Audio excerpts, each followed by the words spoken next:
Mbote Myriam Bokitu. Tomoni jeudi, à peine plénière et bandi, bino bobimi na bino bobandi ko saba déclaration libanda. Problème, oyo pensa sala kipoto bima. C'est que le premier vice-président de l'Assemblée, Kilumbai, a minimisé la question. Pour proposition, na bino de koloba nini pensa. Il fallait tout débattre. Ok, sur le côté fort, na côté faible. Il y a état de siège. Quand on a tout démontré, biso batu to utikuna, to zana batu kuna, to baninga bandeko basi bakufi. To ngato yebisa bango avantage na inconvénient, il y a état de siège. Baboyi. Kutunga bakatelenga micro. Bon, pour Nabino, avantage na désavantage état de siège ezali nini. Depuis état de siège, il s'allie 3 ans. Je dis bien 3 ans. To libérer village, to récupérer Nini. Parce que sur 6 territoires, il y a Nord Kivu. 4. Et ça sous occupation. Et puis, bah officier moussous militaire, na lobité ke ba militaire nyonso. Bah officier militaire moussous. Bah zoué loko wana lukula business na bango. Est-ce que réellement, ici à Kinshasa, le gouvernement congolais est conscient des dégâts humains au Rwanda zo sale para biso? Est-ce qu'il y a bien? Ce qui zaki bitumba solo. Pas n'y a kangi frontière te. Pas n'y a katili de relation diplomatique na Rwanda te. Pas ni. C'est parce que c'est du théâtre. Wana ndito ningaki to sala manso po batu bayoka biso. Toza peuple lukula peuple moko divisé. Mboka ezokweya ba mususu bazoti handicapé. Ekweya libela. C'est quoi pour Nabino, ma bé état de siège ezali place nini? D'abord, armée na biso. Ezana nyonso pas plus tard qu'avant-hier. Bazalendo ne ba bomi commandant rwandais qui était chargé de sécuriser mine ya Rubaya. Mais notre armée est en trêve. Les choses sont allées de mal en pis. État de siège. Si les lopé, tu y bakate, vrai rôle ya Uganda, nakati ya bitumba, na biso tu y bakate. Parce que biso tu y bi que, eza la M23, eza la AFC, eza la Definalo, eza la Batwigwaneho, o nazolo ba, bazaka na patron moko, Kagame. Mais si koyo, tozo tala lukula, bolingo, entre gouvernement ya Kisasa na Rwanda, penza, eza makasi. Parce que pona batu ya Goma, nazolo babong, bazolanda pengai. Pona batu ya Goma. Soki to gagné frontière, pendant 3 semaines. Soit Kagame alongo na ki président ya Rwanda, soit bitu Mesiri. C'est quoi faille ça na ngambo nani? Ngambo ya gouvernement congolais bazoko parce que bazolinga koyoka biso te. Tant bazoki na ba négociation. Yo sali 30 ans na poto. Soki Allemagne, soki Belgique, soki wapi. Babandi kotinda yo kende ko négocier na Rwanda. Okondima nyonso ti. Parce que okanisoza oza devant bato. Kagame za mutu te. Donc il fallait que batinda bino ba boyebi besoin de maîtriser question de la sécurité. Ce qui va continuer biso te ba consulter biso. Parce que l'état dans lequel j'ai trouvé les secteurs de la justice est déplorable. Pas de fondation, pas de base, tout est à refaire. Vous voyez vous-même les différentes faiblesses, entre autres, de notre système pénal d'incarcération. Pour votre information, plus de 85% des détenus dans nos prisons sont des prévenus. Plus de 85%. Et ils y passent comme ça des années et des années. Donc, les désengorgements massifs que vous voyez, qui frisent parfois les scandales, sont dus entre autres à la situation chaotique que nous avons trouvée seulement au niveau du système carcéral. Dans quel cas on peut arrêter, on peut envoyer un citoyen en prison? Je dis bien en prison. Dans quel cas? Combien de temps faut-il prendre entre l'instruction préjuridictionnelle et la fixation de l'affaire devant le juge naturel? Combien de temps le juge doit prendre pour pouvoir prononcer sa décision? C'est toutes ces questions qui nécessitent en réalité des réflexions approfondies de notre part en tant qu'intervenants et acteurs du système. Lorsque le chef de l'État déclare en son temps que la justice congolaise était malade, moi je dirais que c'est plus que malade. Parce qu'en réalité, chaque acteur qui est appelé à faire son travail ne l'a pas fait. Les peines alternatives, est-ce qu'il n'y a que les peines d'emprisonnement ou d'incarcération? Non. Il y a toute une panoplie de peines alternatives. Aujourd'hui, il y a un problème d'autoprise en charge alimentaire, mais on a une grande main-d'œuvre. Tous ces jeunes gens délinquants urbains, nous pouvons plutôt organiser pour qu'ils soient condamnés à des travaux forcés et qu'on les envoie faire des champs, par exemple. Ils peuvent faire des champs sur la base d'un bon encadrement. Vous allez également observer que sur le plan... Donc ça, c'est la défaillance de notre système pénal en général. Ou, lorsque un citoyen se dispute avec un autre, directement en prison. On a l'impression de régler le problème lorsqu'on envoie quelqu'un en prison. Les enfants, n'en parlons pas. Des mineurs que moi j'ai trouvés en prison, mais c'est horrible. Un enfant de 12 ans, un enfant de 10 ans, vous l'envoyez à Makala. Est-ce pour le corriger? Je ne pense pas. Vous détruisez simplement l'avenir de cet enfant-là. Le système de visa, vous le savez vous-même. Aujourd'hui, les juges deviennent irresponsables de sa décision. La décision qu'il signe, qu'il prend, il dit non, ça ne m'engage pas parce qu'il y a le visa du chef de juridiction. Et ça détruit le système judiciaire congolais. Et c'est comme ça que les délais de prononcés ne sont pas respectés. Des prononcés qui vous prennent 2 ans, 3 ans, 5 ans, 10 ans. On a l'impression que les justiciables n'ont pas de droits, n'ont que des devoirs. Et c'est cela l'erreur. Pourtant, la justice est rendue au nom du peuple congolais. Mais le représentant du peuple congolais par excellence, c'est le chef de l'État. Et cette justice est rendue, est exécutée au nom du chef de l'État. Mais lorsque le peuple ne se retrouve plus dans la justice qui est rendue, n'est-il pas opportun de pouvoir tous nous remettre en cause? Sur le plan du droit des affaires, vous l'avez certainement remarqué qu'il y a eu beaucoup d'abus avant notre arrivée. Je recevais des plaintes tous les jours. Même des collègues membres du gouvernement se plaignaient sur des saisies intempestives des comptes. Il n'y avait plus d'immunité d'exécution. Aujourd'hui, comme vous le savez, vous avez l'arrêt de la Cour constitutionnelle qui casse un arrêt de la Cour de cassation.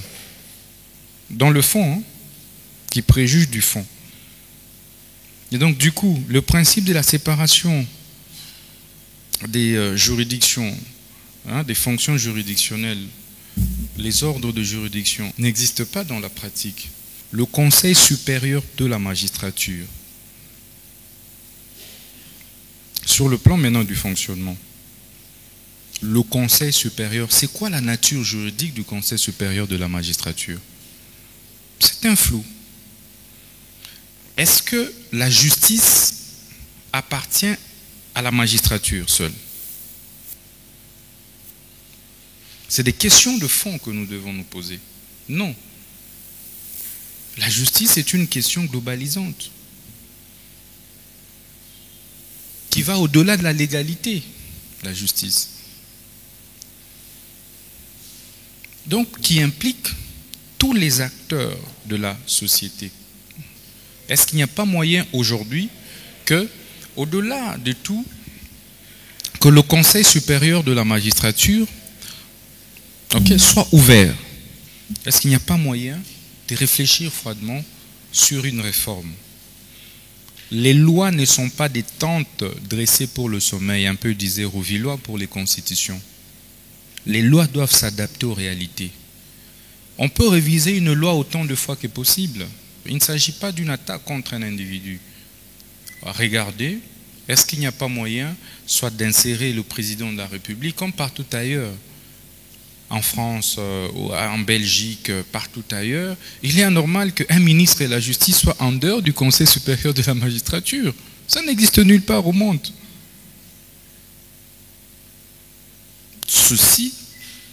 Ceci veut dire, il peut même être un membre simple, mais il doit être là. Parce que c'est lui qui est le bras, qui est le pont entre le pouvoir judiciaire et le pouvoir exécutif. C'est comme ça que vous verrez, vous-même, que parfois les présidents, le pouvoir judiciaire voit directement la première ministre ou le premier ministre à la place du ministre de la Justice. En fait, ces désordres-là, ça n'aide pas. On ne sait pas on est dans quel système. C'est pourquoi le gouvernement de la République, par notre entremise, va procéder aux réformes. Et c'est pourquoi j'avais eu l'autorisation du gouvernement de la République pour rapidement mettre en place une petite commission comme cela pour travailler sur ces réformes, afin que tous les acteurs, toutes les parties prenantes puissent apporter leurs inputs et que ces réformes soient inclusives. La société civile, les magistrats, les syndicats des magistrats, le ministère de la Justice et bien d'autres structures, la présidente de la République, tout le monde soit là et que nous puissions prendre des réformes qui puissent aider réellement le pays. La primeur des réformes sera réservée au magistrat suprême. Depuis lors, j'ai parcouru et visité tous les 9 pays voisins de la République démocratique du Congo. Il paraît que je suis le premier président à l'avoir fait. Qu'à cela ne tienne, mon but était de parler à tous mes interlocuteurs, mes pairs, de la nécessité que nous avons de vivre en paix, de vivre unis et de développer des projets qui vont être à l'avantage de nos populations respectives. Et je suis en mesure de vous donner, pour chaque pays que j'ai visité, chaque pays voisin, les projets sur lesquels nous avons commencé à parler, à nous organiser pour les développer. Donc c'est vous dire l'attachement que j'ai à la paix et à l'unité des peuples d'Afrique. Mais, car il y a un mais, et là je voudrais vraiment m'excuser de tempérer un peu l'enthousiasme qui a été le nôtre lorsque nous avons suivi le président Ruto, pour dire malheureusement nous sommes loin de la réalité. Parce qu'en ce moment, par exemple, où nous parlons de ce sujet très, très important, hyper important, la conservation de notre biodiversité, de nos forêts, il se passe actuellement dans le parc de Virunga une des réserves naturelles les plus importantes au monde, en forêt et en biodiversité, un activisme armé qui met à mal cet écosystème, qui le détruit. Et cela n'a pas été décidé à Washington, à Paris, à Bruxelles ou à Londres. Ça a été décidé en Afrique, et plus précisément à Kigali.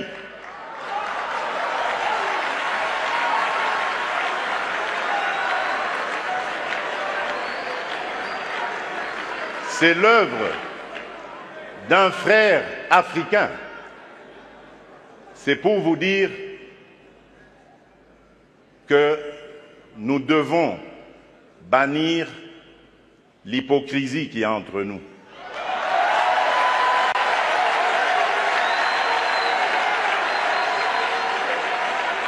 Nous devons bannir des fléaux tels que le tribalisme, la haine de l'autre. Et c'est là, je crois, que nous pourrions parler d'abattre nos barrières, d'effacer les tarifs douaniers, etc. Tout simplement parce que, malgré nos engagements, rappelez-vous, à l'Union africaine, l'horizon 2020 était l'objectif pour faire taire les armes en Afrique. C'est devenu une chimère. Et nous ne nous en offusquons pas. Nous ne condamnons pas. Et tant que ce sera comme ça, il faudra oublier toutes les bonnes initiatives telles que celles préconisées par le président Ruto. Nous devons avoir le courage de nous regarder entre Africains, les yeux dans les yeux.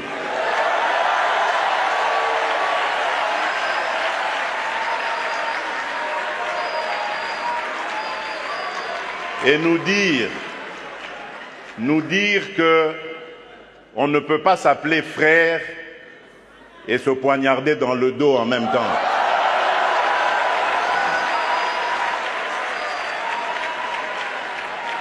Nous devons arrêter de rejeter nos responsabilités sur les étrangers non africains.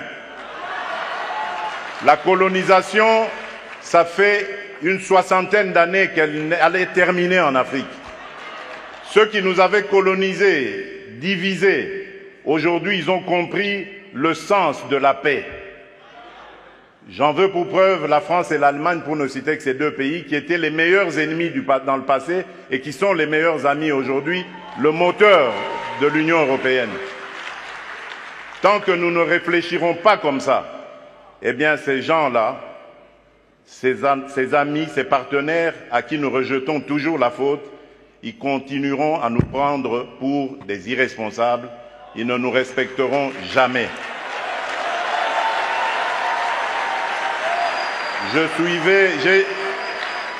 J'ai suivi tout à l'heure avec attention l'adresse du président Macron, toute sa bonne volonté à vouloir venir dans des partenariats, mais j'ai tout de suite compris par son attitude que c'était du politiquement correct.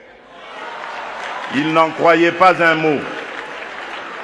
Non pas parce que lui est menteur, non, loin de là. Parce que nous ne sommes pas sérieux, et eux le savent. Le jour où nous mettrons fin à ce à quoi nous assistons aujourd'hui, à l'est de la République démocratique du Congo par exemple, des voisins qui viennent semer la pagaille, la mort, la désolation, uniquement dans le but de s'enrichir, de piller les ressources. Le jour où nous mettrons fin à ce genre de comportement, alors oui, là nous aurons compris. Parce que je suis désolé, en tant que président de la République démocratique du Congo et face à ce genre de choses, je ne suis pas tenté de construire des ponts, mais plutôt des murs pour sécuriser ma population.